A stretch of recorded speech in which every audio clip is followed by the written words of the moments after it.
Good evening everyone. आज की class में आप सभी लोगों का स्वागत है। पिछले क्लास में हमने बात किया था थ्योरी ऑफ प्ले की, जिसमें हमने बहुत सारे थ्योरी जो हैं प्ले के हमने देखा था। उसके बारे में हमने डिटेल से चर्चा किया था। नेक्स्ट आज हम बात करेंगे law and theory of learning की।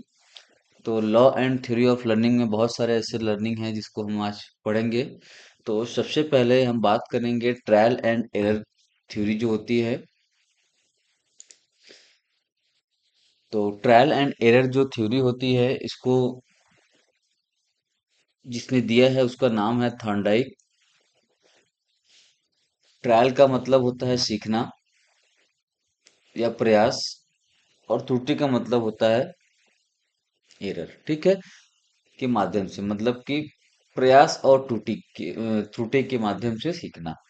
तो बच्चा या प्राणी बार बार प्रयास करता है, गलतियों से सीखता है और अंततः सही तरीका खोज लेता है। मतलब कि trial and error theory, try करना, एरर करना, देन परफेक्शन लाना। ठीक है, तो इस थ्योरी को किसने दिया था? थॉर्नडाइक ने दिया था, इसको याद रखिएगा। थॉर्नडाइक के अनुसार सीखना प्रयास और त्रुटि के माध्यम से होता है। तो थॉर्नडाइक का जो प्रयोग था, जिसने थॉर्नडाइक, ये पूछा जाता है कि थॉर्नडाइक ने किस पे अपने एक्सपेरिमेंट किया था। तो एक भूखी बिल्ली पर, ठीक है, को लकड़ी के डिब्बे में, पजल बॉक्स जिसको बोलते हैं, उसमें क्या किया था, बंद किया था। डिब्बे के बाहर एक मछली रखी थी। बिल्ली बाहर निकलने के लिए कई तरीके आजमाने लगी, पंजा मारना, काटना, उछलना आदि ऐसे तरीके से एक्टिविटी अंदर करती थी। लेकिन अचानक उसने एक लीवर दबा दिया, जो पजल में एक होता है, जिससे दरवाजा खुल गया और वह बाहर निकल आई। मतलब कि एक पजल था, एक इन्होंने अपने जो प्रयोग किया था वो बिल्ली पे किया था। बिल्ली भूखी थी और उन्होंने बाहर एक मछली का टुकड़ा रखा था, और पजल बॉक्स में ही जो लकड़ी का टुकड़ा था, लकड़ी का जो बॉक्स था, उसके अंदर एक लीवर लगा हुआ था। उस लीवर पे हाथ को या पैर को रखते ही क्या होता था, दरवाजा खुल जाता था। ठीक है, तो अचानक उसने एक लीवर दबा दिया, जिससे दरवाजा खुल गया और वह बाहर निकल आई। अगली बार जब उसे फिर अंदर रखा गया तो उसने कम समय में मतलब कि कम समय में उसने क्या किया, उस लीवर को दबाया, जिससे वो बाहर निकल गई। कई बार के अभ्यास से बिल्ली सीधे लीवर दबाकर बाहर, मतलब कि बार बार प्रयास करने से क्या हुआ कि उसको ये लगा कि इस लीवर को दबाने से ही क्या करेगा, दरवाजा खुलेगा और उसकी भूख मिटेगी। ठीक है, तो सीखना प्रयास और भूल की प्रक्रिया से होता है। थर्नडाइक के 3 नियम हैं, आगे हम और भी बात करेंगे इसके बारे में। तो तत्परता का नियम है, जिसको हम बोलते हैं law of readiness, law of exercise and law of effect. ठीक है, तो ये 3 जो नियम है, जो लॉ हैं, ये थर्नडाइक ने दिया है। एक तो ये ट्रायल और एरर इनका है ही, लेकिन उसके बाद इन्होंने तत्परता का नियम, अभ्यास का नियम और प्रभाव के नियम, ये जो तीनों है बहुत ही इंपॉर्टेंट है। इसके बारे में आप को पढ़ना है। ठीक है, तो तत्परता का नियम, लॉ ऑफ रेडनेस, जब व्यक्ति किसी कार्य को करने के लिए तैयार होता है और उसे करने का अवसर मिलता है तो उसे संतोष होता है। ठीक है, मतलब कि सेटिस्फैक्शन जिसको बोलते हैं। फिर अभ्यास के नियम में क्या कहता है, किसी क्रिया को जितना अधिक दोहराया जाता है वह उतनी ही मजबूती से, मतलब बोलते हैं practice make man a perfect. तो जितना आप प्रैक्टिस करोगे उतनी आपके अंदर क्या आएगी, परफेक्शन आएगी। तीसरा है प्रभाव का नियम, लॉ ऑफ इफेक्ट, इसको या law of use and disuse भी बोलते हैं। यदि किसी क्रिया का परिणाम सुखद है तो वह दोबारा की जाती है, यदि अप्रिय है तो वो छोड़ी जाती है। मतलब कि किसी चीज में आपको अचीवमेंट मिलता जा रहा है तो आप उसको क्या करोगे, कंटिन्यू करेंगे। लेकिन अगर उसमें सफलता नहीं मिल रही है तो आप उसको छोड़ने के तरफ जाओगे। ट्रायल और एरर में थॉर्नडाइक ने क्या कहा है कि सीखना प्रयास और त्रुटि की प्रक्रिया से होता है। व्यक्ति या जीव कई बार प्रयास करता है, गलतियां करता है और अंत में सही समाधान खोज लेता है। ठीक है, तो बच्चा कई बार गिरने के बाद, जैसे कि एग्जाम्पल की हम बात लेंगे, तो बच्चा कई बार गिरने के बाद साइकिल चलाना सीखता है। खिलाड़ी कई गलत सर्विस के बाद बैडमिंटन में सही सर्विस करता है। किसी भी गेम में ऐसा कोई स्पेसिफिक इसको हम नहीं ले सकते, लेकिन किसी भी चीज में जिसको हम स्किल बोल सकते हैं, कोई भी स्किल जैसे बच्चा कोई करता है या कोई भी प्लेयर करता है, तो एक बार में उन सब चीजों को क्या करता है, सही नहीं हो पाता, उसको बार बार करने से उसके अंदर परफेक्शन आती है। ठीक है, फिर विद्यार्थी कई प्रयास के बाद गणित के सवाल हल करना सीख जाता है। ये एजुकेशन के फील्ड में है, ये अगर हम स्पोर्ट्स के फील्ड में पढ़ रहे हैं तो आपको स्किल्स लेना पड़ेगा, ठीक है। उसके बाद ये एक शॉर्ट में है कि ट्रायल और एरर को कब दिया गया, देखो वहां नहीं लिखा गया था, तो 1898 में इसको दिया गया। एडवर्थ एल, अगर पूरा नाम दिया तो केवल अगर इतना भी दे सकता है, एडवर्थ एल भी दे सकता है, या एडवर्थ एल, या तो ई एल थॉर्नडाइक भी बोलते हैं, ठीक है, इनके शॉर्ट नेम को। तो इसमें आपको ट्रायल और एरर अगर पूछा कि किसने दिया है और कब दिया है, तो ई एल थॉर्नडाइक ने दिया है, 1898 में दिया है। इनका प्रयोग किस पे था, तो बिल्ली पे था, ठीक है। सीखना बार बार प्रयास भूल की प्रक्रिया से होता है। मुख्य नियम इनका जो है, जो तीन बताया मैं, लॉ ऑफ रेडीनेस, इसको हम आगे पढ़ेंगे, law of exercise, law of effect. तीन महत्व, अभ्यास और अनुभव से सीखना, आलोचना क्या है, अंतर्दृष्टि और समझ की उपेक्षा, निष्कर्ष में अगर पूछा जाए तो सीखना अनुभव आधारित क्रमिक प्रक्रिया है। देन वही चीजें हैं। हाँ, इसमें हम जब बात कर रहे थे लॉ ऑफ रेडीनेस की, law of learning by Thorndike जो तीन दिया था, इन्होंने देखो, law of readiness, law of exercise, law of effect, ठीक है। यूज एंड डिसयूज भी इसको बोलते हैं, रिपीटेशन, ठीक है। अभ्यास से सीखना मजबूत होना होता है, अभ्यास की कमी से कमजोरी, मतलब कि अभ्यास अगर करेंगे तो अच्छी चीजें आपको प्राप्त होगी, अभ्यास अगर नहीं करेंगे तो चीजों को प्राप्त करना थोड़ा सा मुश्किल हो जाएगा, ठीक है। इसको आप देख लेना, ये थॉर्नडाइक ने दिया है, इनके तीन नियम है। फिर नेक्स्ट है classical conditioning theory. Classical conditioning theory ये भी इंपॉर्टेंट है, ये भी पूछा जाता है, तो इसके बारे में आपको पता होना चाहिए कि क्लासिकल कंडीशनिंग थ्योरी जो है वो क्या है। तो इवन पावलो ने इनको दिया था, एक रूसी वैज्ञानिक थे, ये रशियन साइकोलॉजिस्ट थे। इन्होंने कुत्ते पर प्रयोग किया था, ठीक है, अपना प्रयोग किस पे किया था, कुत्ते पर। थॉर्नडाइक ने किस पे किया था, कैट पे। इन्होंने किस पे किया था, डॉग पे। ये सिद्धांत प्रस्तुत किया। इसको कब दिया गया, 1903 में दिया गया, 1903 में दिया गया। उनका अध्ययन सीखने की प्रक्रिया में उत्तेजना, स्टिमुलस और रिस्पॉन्स के संबंध पर आधारित था। ये क्वेश्चन बनता है यहाँ पर कि जो क्लासिकल कंडीशनिंग थ्योरी है वो किस पे आधारित है, तो स्टिमुलस और रिस्पॉन्स, मतलब कि उत्तेजना और प्रक्रिया पर आधारित है, ठीक है। Classical conditioning show that learning occurs through associated between stimulus and response, इसको बता दिया हूँ। उसके बाद शास्त्रीय अनुबंध सिद्धांत, इसको बोलते हैं, यह बताता है कि सीखना उत्तेजना और प्रतिक्रिया के अनुबंध से होता है, यह व्यवहारवाद का आधार है, ठीक है, और भावनात्मक व व्यवहारिक प्रतिक्रियाओं को समझने में सहायक है। फिर पावलो का प्रयोग बताया गया कि किसने किया था, कैसे किया था, इन्होंने कुत्ते को खाना दिखाया गया, उसने लार टपकाया, स्वाभाविक प्रतिक्रिया, ठीक है। घंटी बजाई गई, कोई लार नहीं, तटस्थ उत्तेजना। अब घंटी और खाना एक साथ कई बार दिया गया, कुछ समय बाद केवल घंटी बजाने पर ही कुत्ते ने लार टपकाई, फिर इसका अर्थ है कि कुत्ते ने सीख लिया कि घंटी से खाना प्राप्त होगा। मतलब कि इसमें ये कहा गया है कि जो पावलो थे उन्होंने कुत्ते पे जो प्रयास किया, जो प्रयोग किया था, उनका ये था कि पहले उनको खाना दिया गया, ठीक है, सॉरी, पहले क्या किया गया, खाना दिया गया, उसने लार टपकाया, मतलब कि सलाइवा जो है उसको कब दिया गया, जब उसने खाना को देखा। उसके बाद घंटी बजाया गया, किसी प्रकार नहीं, फिर घंटी और खाने को एक साथ दिया गया, ठीक है।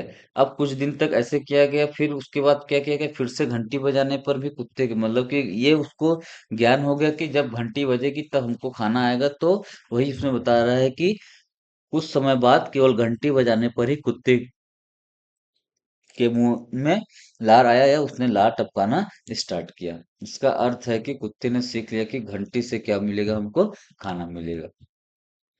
जिसको है इसको शॉर्ट में लिख लेना आप। क्लासिकल कर्तनिक थ्योरी किसने दी थी, इवान पोलो ने दी थी, 1903 ईस्वी में दिया था। कुत्ता और घंटी और भोजन का प्रयोग, इसमें जो मुख्य तत्व है इसको हम आगे पढ़ेंगे, यूसीएस, यूसीआर, सीएस और सीआर, ठीक है। सीखना उत्तेजना और प्रतिक्रिया के संबंध से होता है, इसको हम आगे चर्चा करेंगे क्या है, अभी हम आगे बताएंगे नेक्स्ट स्लाइड में। देखो, तो नेक्स्ट स्लाइड में जो यूसीआर था, अनकंडीशनल स्टिमुलस, प्राकृतिक उत्तेजना। फिर भोजन क्या थी, प्राकृतिक, जो यूसीआर थी वो क्या थी, प्राकृतिक उत्तेजना थी। भोजन से। फिर अनकंडीशनिंग रिस्पॉन्स जो था प्राकृतिक प्रतिक्रिया थी। लार टपकाना मतलब कि ये भी क्या है, नेचुरल चीजें हैं। फिर कंडीशनल स्टिमुलस सिखाई सीखी हुई उत्तेजना, घंटे की आवाज मतलब कि घंटे की आवाज पे उसने क्या किया, लार को टपकाना स्टार्ट किया। फिर सीखी हुई प्रतिक्रिया, घंटी पर लार आना मतलब कि घंटी की आवाज देना उसके लिए क्या था, इस चीज को सिखाना था कि जब घंटी बजेगी तो आपको खाना दिया जाएगा, ठीक है। तो पहले घंटी की आवाज पर लार नहीं टपकता था, लेकिन जब उसने सीख लिया कि घंटी और जो फूड था, जो खाना था, दोनों साथ साथ दिया गया, तो वो चीजें हुई।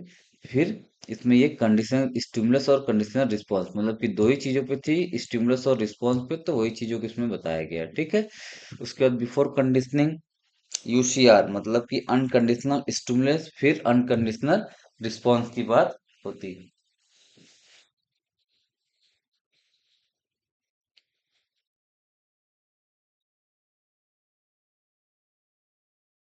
फिर ड्यूरिंग कंडीशनिंग तो बेल बजा, फूड और सलाइवा, ठीक है। देन आफ्टर कंडीशनिंग केवल बेल पे ही क्या हुआ, सलाइवा मिलना आना स्टार्ट हो गया। लर्निंग बाय इनसाइट की हम बात करेंगे, ये भी एक थ्योरी है। तो लर्निंग बाय इनसाइट जो थ्योरी थी, वो सिद्धांत वुल्फ गैंग कोहलर, मतलब कोहलर का नाम ज्यादा आता है आपको, अगर पूरा नाम अगर देगा तो पूरा नाम आप पढ़िएगा, वुल्फमैन कोहलर, ठीक है। कब दिया था, 1925 पे प्रस्तावित किया था, ठीक है। उसके बाद school Gestalt school of psychology, ये क्या है, एक स्कूल है जहां पर इन्होंने इस चीज को दिया था। कोहलर जर्मनी के एक वैज्ञानिक थे, गेस्टॉल मनोवैज्ञानिक से जुड़े हुए थे, ठीक है। गेस्टॉल मनोवैज्ञानिक से जो इसी नाम पे क्या हुआ था, इनका स्कूल के नाम पे ही ये इनका नाम मनोवैज्ञानिक से जुड़ा। उसके बाद उन्होंने चिंपैंजी पर प्रयोग किए और देखा कि जानवर सिद्धांत अचानक समस्या का समाधान निकाल लेते हैं। मतलब कि उनका ये था कि जो वो था, वो चिंपैंजी पे था, चिंपैंजी पे इन्होंने क्या किया था, एक्सपेरिमेंट किया था। लेकिन इनका क्या था, अचानक समस्या का समाधान निकालते हैं। कैसे निकालते हैं समस्या का समाधान, तो आगे यहाँ बताया गया है कि इसने यह निष्कर्ष निकाला कि सीखना केवल अनुभव और अभ्यास से नहीं बल्कि अंतर्दृष्टि, जो अंदर से जो चीजें होती हैं उस पे क्या होती है, ये निकलती हैं। फिर अंतर्दृष्टि के माध्यम से सीखना वह प्रक्रिया है जिसमें व्यक्ति समस्या का हल अचानक समझ जाता है बिना लगातार प्रयास या त्रुटि के। इसे आहा मोमेंट कहते हैं, ठीक है। आहा मोमेंट मतलब क्या होता है कि आभास से जो चीजें की जाती है। फिर कोलर वाज जर्मन साइकोलॉजिस्ट, वही है चीजें हैं पूरा बोला गया है कि जर्मन साइकोलॉजिस्ट है and one of the main founder of the Gestalt school, मतलब कि गेस्टॉल स्कूल का जो फाउंडर थे वो कौन थे, कोहलर ही थे।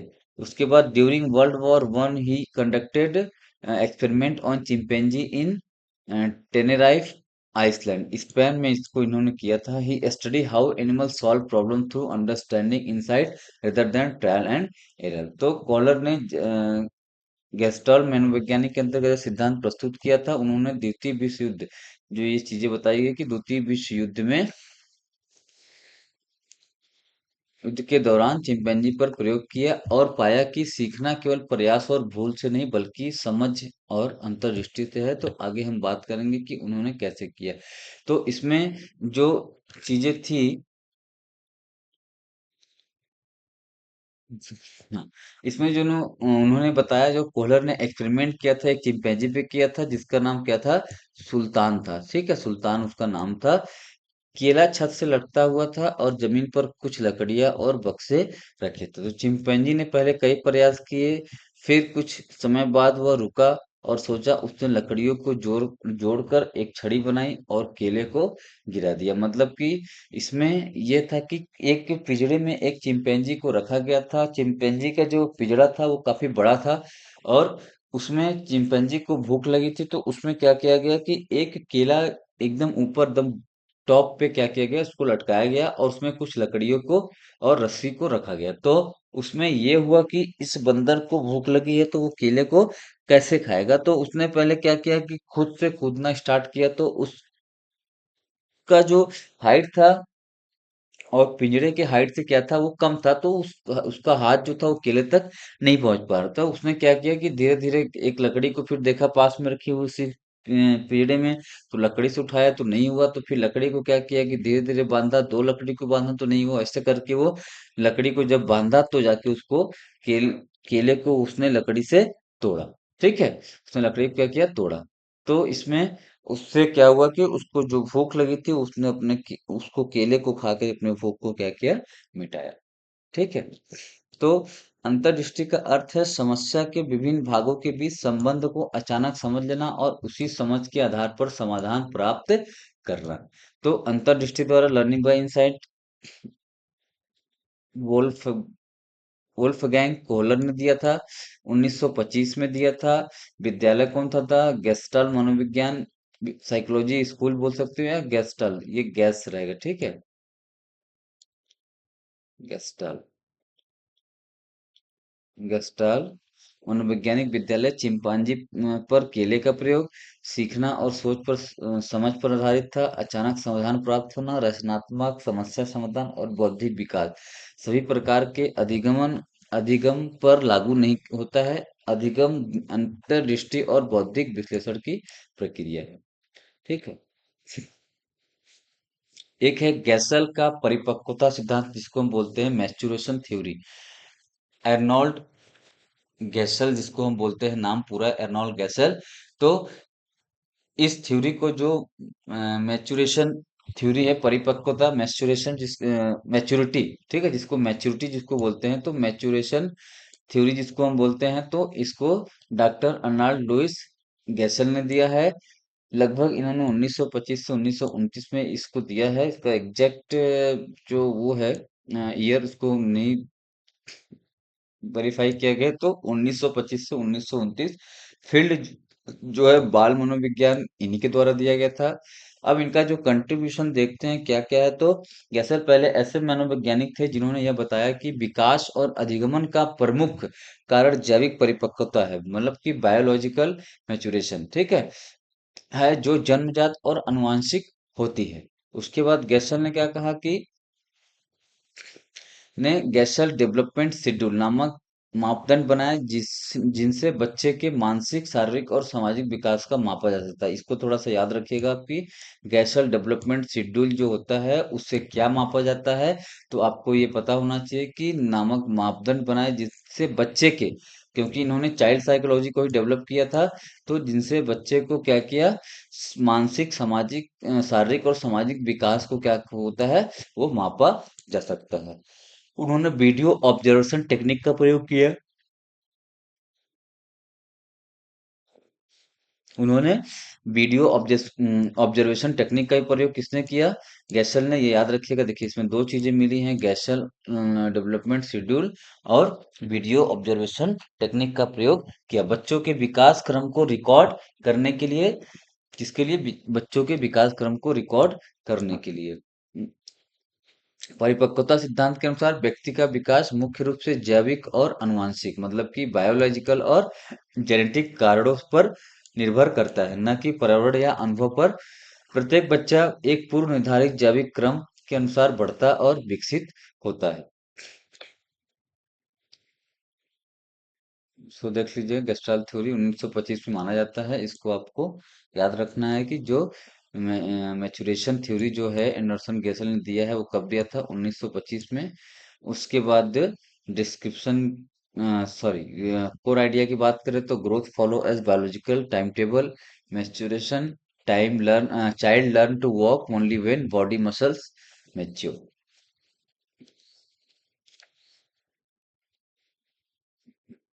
सोशल डेवलपमेंट थ्योरी या सोशल लर्निंग थ्योरी की हम बात करें तो ये जो लेव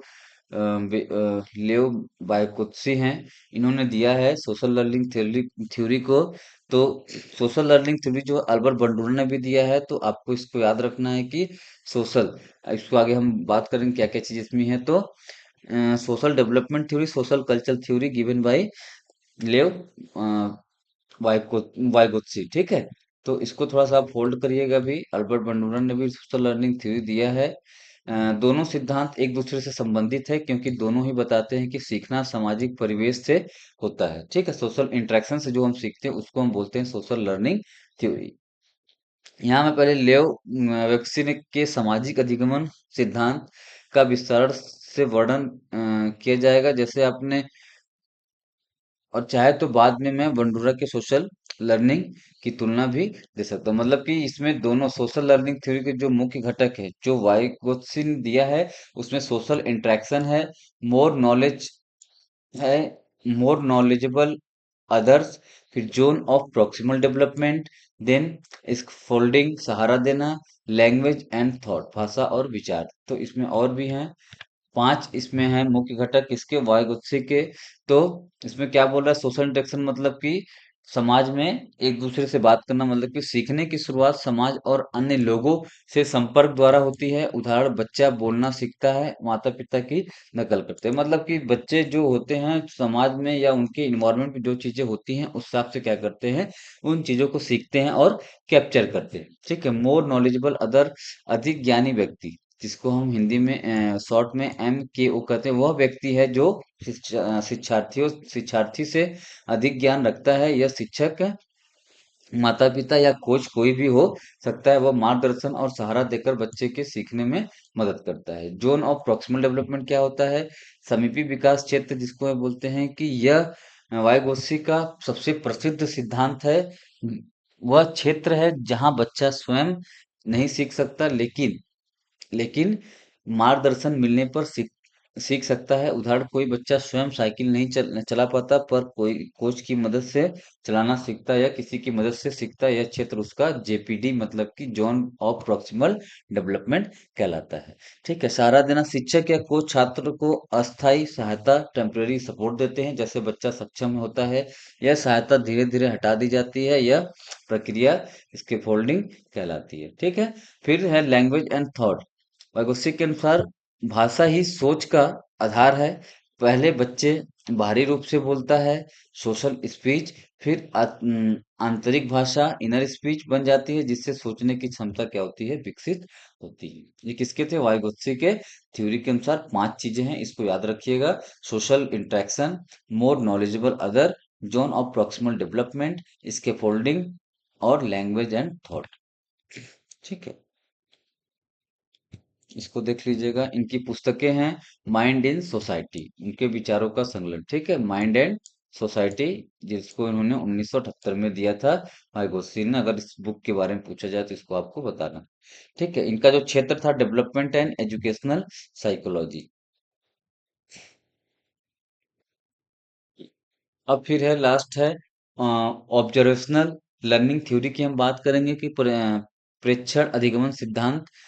तो प्रेक्षण अधिगमन सिद्धांत, यह सिद्धांत सीखने का आधुनिक व्याख्या देता है, जिसमें कहा गया है कि मनुष्य दूसरों के व्यवहार को देखकर भी सीख सकता है। मतलब कि ऑब्जर्वेशन, किसी को देखना चीजों को, उसको अपने लाइफ में क्या करना, अप्लाई करना। तो people learn by observing observing others, मतलब कि मनुष्य दूसरों को देखकर, सुनकर और उनके व्यवहार का क्या करता है, अनुकरण करता है, उसके अपने अंदर क्या करता है, अप्लाई करता है।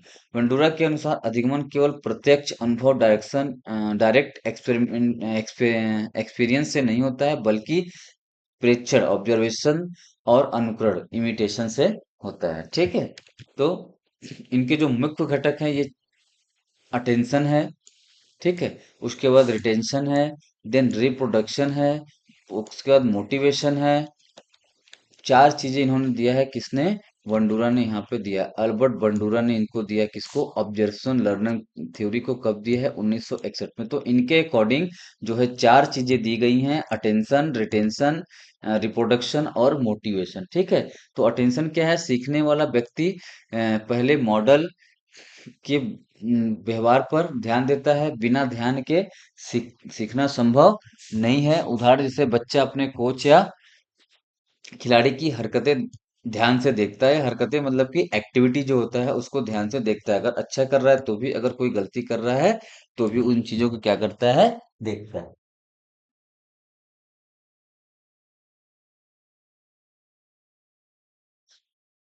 उसके बाद रिटेंशन, स्मरण की जो शक्ति है, देखे गए व्यवहार को स्मृति में संग्रहित करता है, मतलब कि अपने लर्निंग में क्या करता है, उसको अप्लाई करता है। जब मौका मिलता है तो व्यक्ति उसे याद करके दोहराता है कि किसी चीजों को कैसे किया गया है या किस एक्टिविटी को कैसे करना है। तो उदाहरण, खिलाड़ी अपने कोच की तकनीकी को मन में याद रखता है या उनके द्वारा बताए गए स्किल्स को या टेक्निक को क्या करता है, रिकॉल करता है, रिमाइंड करता है उन चीजों को। उसके बाद उसको क्या करता है, दोहराता है या अभ्यास को, प्रैक्टिस को करता है।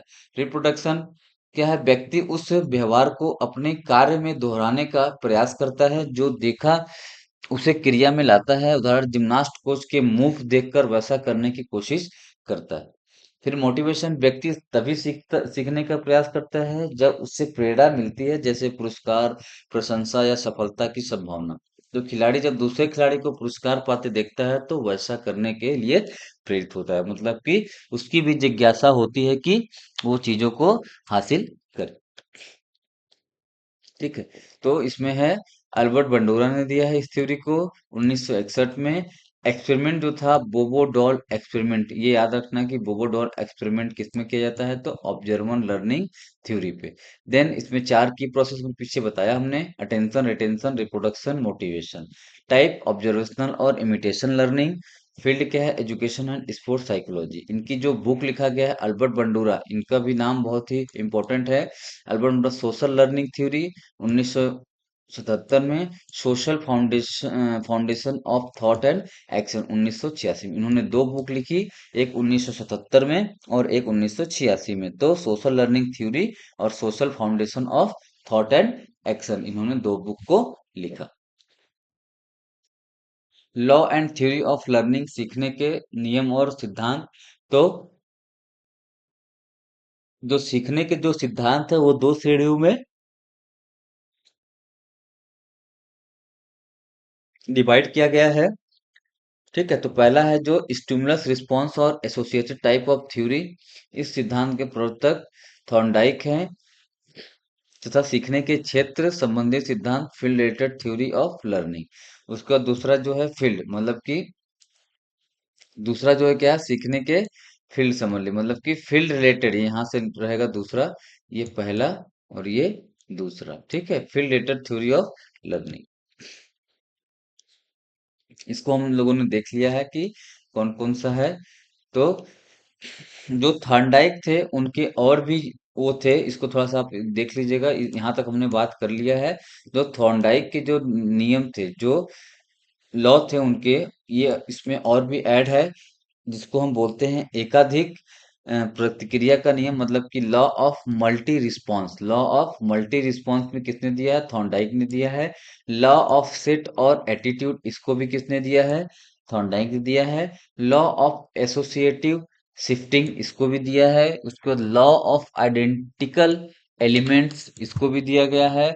देन लास्ट में है लॉ ऑफ पार्शियल एक्टिविटी। इन सबको किसने दिया है, थॉर्नडाइक ने दिया है। इसमें आपको इसको याद रखना है, कभी अगर पूछ दिया गया तो किसने दिया है इसको, थॉर्नडाइक ने इन सब सारे को दिया है, मतलब कि जितने भी नियम हैं। देन ये हो गया हमारा law and theory. Law and theory, इसके बाद हम आगे हम बात करेंगे कि लर्निंग क्या होती है। तो लर्निंग जो होता है, अगर इंग्लिश में देखना है तो जो इंग्लिश मीडियम वर्ड है, इंग्लिश में देख लीजिएगा कि इंग्लिश में क्या क्या चीजें लर्निंग में दी गई है। उसके बाद हम बात करेंगे कि लर्निंग जो होती है, सीखना, हिंदी में क्या बोलते हैं, सीखना। कुछ डेफिनेशंस जो होते हैं वो पूछते हैं कि इस डेफिनेशन को किसने दिया है।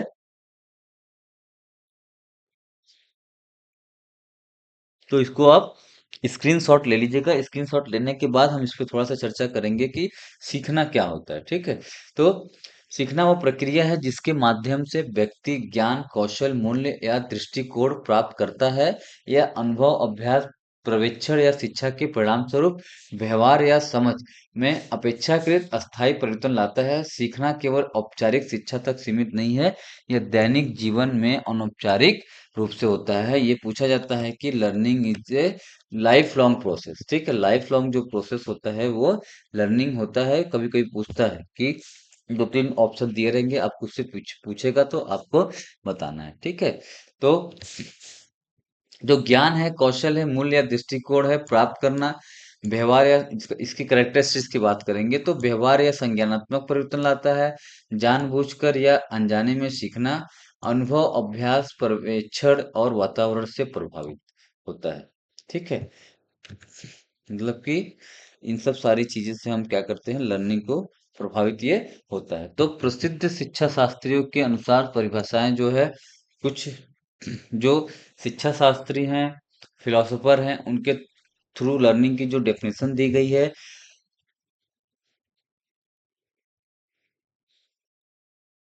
उसको हमको देखना है। तो सबसे पहले नाम आता है जॉन डब्ल्यू का। तो लर्निंग जीवन जीने की प्रक्रिया है, भविष्य के लिए क्या है, तैयारी नहीं है। मतलब कि जीवन जीने की प्रक्रिया है और भविष्य के लिए तैयारी नहीं है। मतलब कि इसमें देखो जॉन डब्ल्यू क्या क्या, learning is the process of living and not a preparation for future living. ठीक है, not a preparation for future living. मतलब कि जॉन जॉन डेब्यू हैं, उन्होंने अनुभव के आधार पर क्या किया है, के माध्यम से सीखने पर जोर दिया है। फिर एल थॉर्नडाइक की बात आती है, इन्होंने भी लर्निंग की डेफिनेशन दी है। तो सीखना अनुभव के परिणाम स्वरूप उत्तेजना और प्रतिक्रिया के बीच नए संबंध विकसित करना है। थॉर्नडाइक ने अभ्यास और अनुभव से व्यवहारिक परिवर्तन को महत्व दिया है। फिर सीई स्किनर, स्किनर का भी नाम आता है, देखो इसमें जॉन डेब्यू, थॉर्नडाइक और स्किनर। सीई स्किनर ने क्या किया, सीखना वह बदलाव है जो अनुभव या अभ्यास से व्यवहार में आता है। स्किनर ने क्या किया है, रेनफोर्समेंट मतलब कि पुनर्बलन के माध्यम से व्यवहार में बदलाव पर ध्यान दिया है। देन हिलगार्ड और बावर के अनुसार हम अगर बात करेंगे तो सीखना किसी व्यक्ति के व्यवहार में अपेक्षाकृत अस्थायी परिवर्तन है जो अनुभव के परिणाम स्वरूप होता है। मतलब कि जो भी होता है वो किससे होता है, अनुभव के बाद चीजों को अपने अंदर देखा जाता है कि हाँ हमने जो एक्सपीरियंस गेन किया है उसके हिसाब से चीजों को हम अप्लाई कर रहे हैं। और भी लर्निंग की थ्योरी है, उसको भी देखना है आपको। क्रो एंड क्रो ने दिया है, गेट्स ने दिया है, स्किनर ने दिया है, हिलगार्ड ने दिया है, वुडवर्थ ने दिया है, किंग्सले ने एंड गैरी ने दिया है, गैंग ने दिया है, फिर किम्बले ने दिया है। क्रो एंड क्रो की एक रिवाइज्ड जो थ्योरी है, डेफिनेशन है, उसको दिया गया है। ये हिंदी वाला इंग्लिश का वर्जन है, इसको अगर जो इंग्लिश मीडियम वाले हैं उसको देख लेंगे। और हिंदी मीडियम वालों के लिए ये है क्रो एंड क्रो ने उन्होंने क्या क्या चीजें की हैं। ठीक है, तो क्रॉ एंड क्रॉ का देखते हैं क्या इन्होंने कहा है, अधिगमन ज्ञान आदतों और दृष्टिकोण को अर्जित करने की प्रक्रिया है। यह अनुभव और अभ्यास के माध्यम से व्यवहार में परिवर्तन लाता है। ठीक है, इन्होंने रिवाइज में क्या किया है, अधिगमन, अनुभव और प्रशिक्षण, अनुभव और प्रशिक्षण के माध्यम से व्यवहार में ऐसा परिवर्तन है जो व्यक्ति को परिवेश की आवश्यकता के अनुसार अनुकूल बनाता है।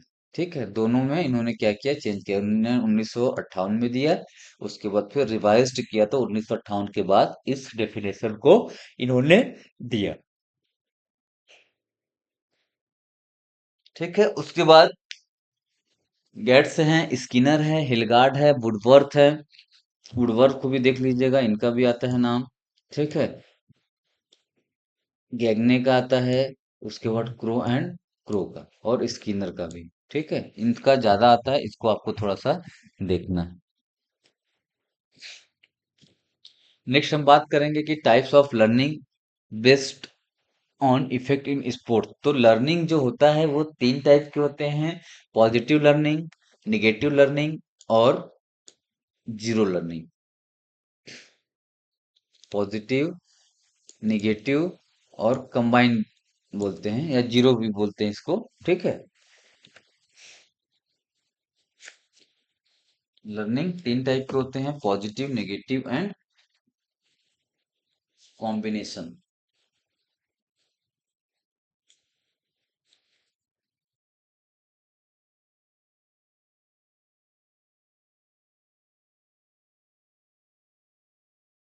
ठीक है, पॉजिटिव, नेगेटिव और कंबाइंड। तो हम बात करेंगे पॉजिटिव लर्निंग क्या होती है, सकारात्मक की। पॉजिटिव लर्निंग और पॉजिटिव ट्रांसफर ऑफ लर्निंग तो ऑकर्स व्हेन प्रीवियसली जो लर्न, मतलब कि हमने जो पिछले समय में जो चीजों को सीखा है, skill help in learning new sports skill. मतलब कि जो पहले सीखा है वो अगर किसी दूसरे स्किल्स में अगर हेल्प आ रही है, अगर उससे हमको मदद मिल रही है, तो हमारा क्या हो जाएगा, पॉजिटिव लर्निंग। ठीक है, तो इसमें क्या बोल रहा है कि a badminton player find it easy to learn tennis as both require wrist movement, grip control and hand eye coordination. मतलब कि बैडमिंटन प्लेयर के बारे में बोला जा रहा है कि जब बैडमिंटन का प्लेयर जो टेनिस खेलता है तो उसका जो रिस्ट का मूवमेंट होता है, मतलब कि बहुत सारी चीजें जो है बैडमिंटन और टेनिस उन दोनों का क्या है, स्किल्स जो है मोस्टली सेम है, चीजें वही हैं। तो उसका जो बैडमिंटन खेल रहा है उसको टेनिस का एडवांटेज मिलेगा टेनिस खेलने में, और जो टेनिस खेल रहा है उसको बैडमिंटन खेलने में एडवांटेज मिलेगा। इसको हम बोलते हैं पॉजिटिव लर्निंग। देन क्रिकेट खिलाड़ी आसानी से भाला फेंक सकता है। मतलब कि जो क्रिकेट का जो प्लेयर होता है उसको जेवलिन फेंकने में या सीखने में ज्यादा कठिनाई नहीं होगी, क्योंकि वो हर एक प्लेयर जो है वो बॉलिंग भी मोस्टली करता है और बॉल को थ्रो भी करता है। ठीक है, बैट्समैन के लिए थोड़ी सी वो रहेगी, लेकिन बॉलर और ऑलराउंडर के लिए क्या रहेगा, ज्यादा बेनिफिशियल रहेगा, क्योंकि फेंकने की प्रक्रिया दोनों में हो रही है, चाहे तो वो जेवलिन फेंक रहा हो चाहे तो वो बॉल फेंक रहा हो। ठीक है, मतलब कि उसको सीखने में कठिनाई कम उत्पन्न होगी। ठीक है, उसके बाद जिम्नास्ट को डाइविंग सीखना आसान होता है, क्योंकि दोनों में शरीर का संतुलन और हवा में नियंत्रण आवश्यक होता है। फिर हम बात करेंगे निगेटिव लर्निंग की। तो नकारात्मक जो होता है उसके बाद क्या होता है कि occur when previously learning interferes with और हिंडर न्यू लर्निंग। मतलब कि नकारात्मक अधिगमन तब होता है जब पहले सीखी गई बातें नई खेल क्रिया में बाधा डालती या भ्रम उत्पन्न करती है, पुरानी आदतों या तकनीकी नई सीख को कठिन बना देती। तो क्रिकेट खिलाड़ी को बेसबॉल खेलते समय कठिनाई होती है, क्योंकि दोनों की बल्लेबाजी तकनीकी अलग होती है। फिर टेबल टेनिस की बात करें तो टेबल टेनिस खिलाड़ी को लॉन टेनिस सीखने समय कठिनाई होती है, क्योंकि रैकेट का वजन और टाइमिंग अलग होती है। दाएं हाथ से गेंदबाज करने वाला खिलाड़ी जब बाएं हाथ से गेंदबाजी सीखने की कोशिश करता है तो उसे समन्वय में समस्या होती है। फिर कॉम्बिनेशन लर्निंग की बात करेंगे, जिसको हिंदी में मिश्रित अधिगमन बोलते हैं। तो कॉम्बिनेशन लर्निंग को हम मिक्स और पार्शियल ट्रांसफर भी बोलते हैं। ठीक है, तो क्या कहता है मिश्रित अधिगमन? तो तब होता है जब पूर्व अधिगमन का प्रभाव आंशिक रूप से सहायक और आंशिक रूप से बाधक, मतलब कि इसमें पॉजिटिव भी है और निगेटिव भी है। अर्थात कुछ बातें नई क्रिया में मदद करती हैं जबकि कुछ रुकावटें डालती हैं। वॉलीबॉल खिलाड़ी जब बास्केटबॉल सीखता है तो उसे छलांग और समन्वय मदद करते हैं, परंतु गेंद को संभालने का तरीका भ्रम उत्पन्न करती है।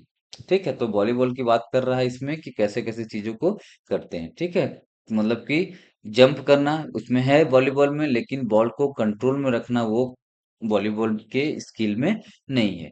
तो उसी प्रकार तैराक जब वाटर पोलो खेलता है तो उसे पानी में चलने की आदत लाभ देती है, लेकिन सिर ऊपर रखकर खेलना कठिन होता है।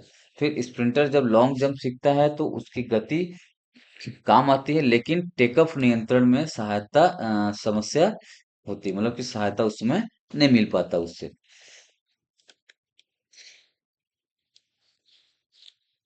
चलिए, आज के लिए इतना ही। हम बात करेंगे नेक्स्ट क्लास में कि लर्निंग जो कर्व होता है वो क्या होता है। लर्निंग कर्व के बारे में हम बात करेंगे। यहाँ तक जो अभी जो आज की क्लास थी इसमें अगर आपको कोई भी डाउट होगा तो आप प्लीज आप उसको मैसेज करिएगा।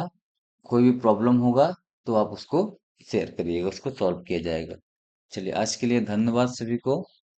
मिलते हैं नेक्स्ट क्लास में।